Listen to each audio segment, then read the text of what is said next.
All right, moving on though. Let's kick it on down to Fayetteville. The Razorbacks having to bounce back from another tough loss after Saturday's disappointing defeat at the hands of Ole Miss on the road in Oxford.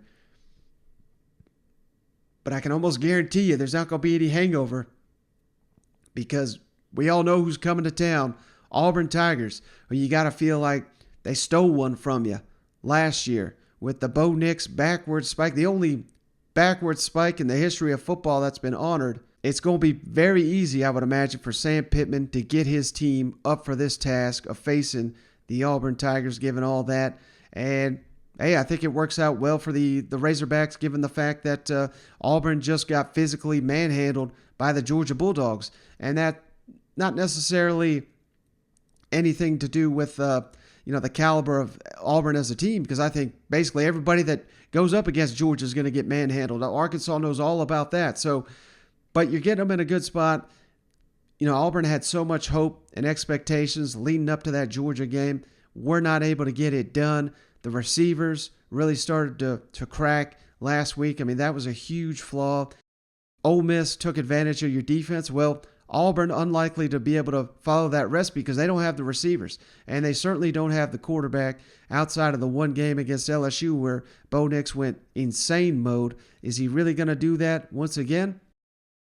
I don't know. It seems unlikely, particularly against an Arkansas defense that it looks a hell of a lot better than LSU's, even though they just gave up all those points to Ole Miss. I think Ole Miss is going to wreck a lot of people's defenses this season in the SEC. So, but you're going to have to do it without Dalton Wagner. Unfortunately, he's injured his finger, according to Sam Pittman. He's going to be out for a while. That's tough on the offensive line. But aside from that, I mean, I really like Arkansas's chances here, and I don't think you can get a better opponent going back to last season and the game getting taken from you than to get the Auburn Tigers after losing two in a row. You talk about cleaning your slate, wanting to get revenge, wanting to get up after having two tough losses. I think the Auburn Tigers are the perfect opponent for the Razorbacks to face, and they got arguably the hottest quarterback in the SEC on their side, KJ Jefferson. That's something Sam Pittman touched on. I love his joke about teaching KJ his high-flying moves, and I'll be in the Razorbacks' favorite first time in an SEC game under Sam Pittman. So let's kick it over to Coach. Also, does Nix present similar kind of dual threat problems that Corral did, or are they different styles? I think he's incredible, Bo. I mean, he extends plays as good as anybody in the country. I mean, you can't get him on the ground, and we're going to have to work a ton of scramble drill because he extends plays, and certainly he's fast. I just really like him, and think he's a big time competitor. But yeah, I mean, those are things we're real concerned about him running the football as well. What was y'all's evaluation of KJ? I mean, was that one of the better quarterback performances? It wasn't bad, was it? I taught him. I didn't think he'd ever use it, but I taught him that where he launched from the 5 and scored. I didn't think he'd ever use it, but I was proud to. He came over and thanked me for teaching him that. I don't know. It wasn't any competitive, and made some really nice throws. The one he threw at the end of the game, I thought it was an overthrow, and then we just went up and got it, But he's tough. I mean, he took some hits, and he just coming into a well-rounded guy, and you have him 2.5 more years, and I think that really bodes well for the University of Arkansas. But I know one thing, I know the fans believe in him, and I do, but our team really believes in the guy. And he doesn't say a whole lot, but he's one of the most popular guys in there because of how he handles his business and what he'll do on the football field. Can you imagine where he started this year and then where he's at right now? It's really incredible, and he'll get better too because he's a hard worker. You guys are a slight favorite in this game. I think it's the first time since you got here you've been an SEC favorite. You know, No, I know it is. of course, Texas is kind of a quasi SEC team, Power Five. So it's the first We time weren't you've been favored there either, Bob. Yeah, it's the first time you've been favored against a Power Five team. Just how does that feel? What do you think? I don't know.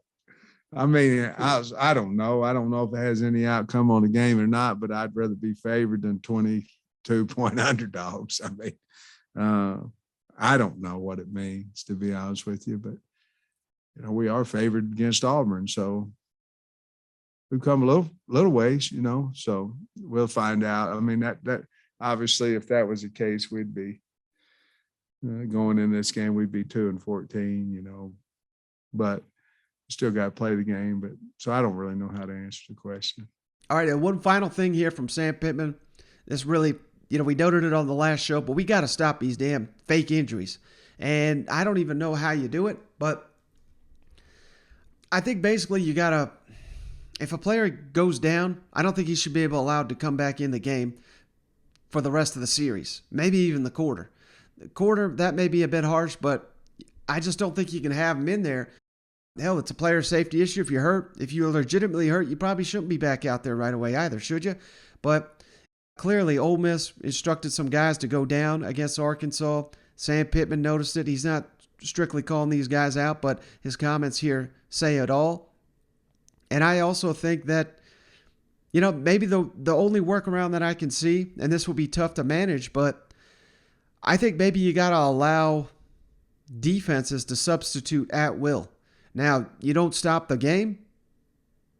You let the offense continue. So it'd be a huge, huge gamble for the defense to do this. But that may be the only way to stop, to kind of ensure player safety, but still allow substitutions. Maybe it prevents some of this.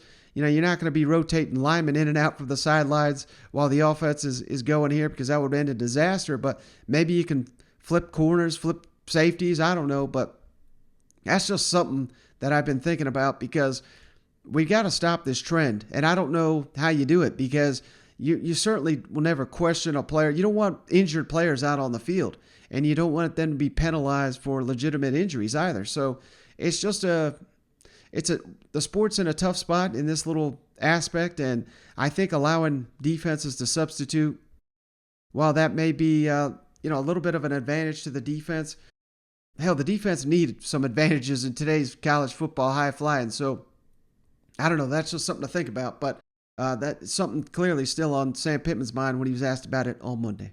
Coach, it seemed like Ole Miss's defensive line had quite a few injuries during the game that kind of slowed things down. I think they came back, though. Yeah. They're healthy enough to get back in there. I think based on what I was reading, you could maybe submit some of those to the NCAA. I wonder if you've done that, or do you have any ideas? You can't. No, the rule has to change. I mean, right now there's no penalty, and I'm not saying the guys weren't hurt. I mean, they may have been hurt. I'm not a medical doctor, so, but a lot of them, cramped up or whatever happened to them. And no, that I think the rules committee's got to look at that. They wait every 2 years to do it. And I think I'm on the board of trustees too. I think really have to look at that, that's the first time that many injuries had happened in a game this year. And last year it happened to us a few times, but we've got to, we'll address that. And I'm not saying they were hurt or weren't hurt or whatever. Just there are a whole bunch of them.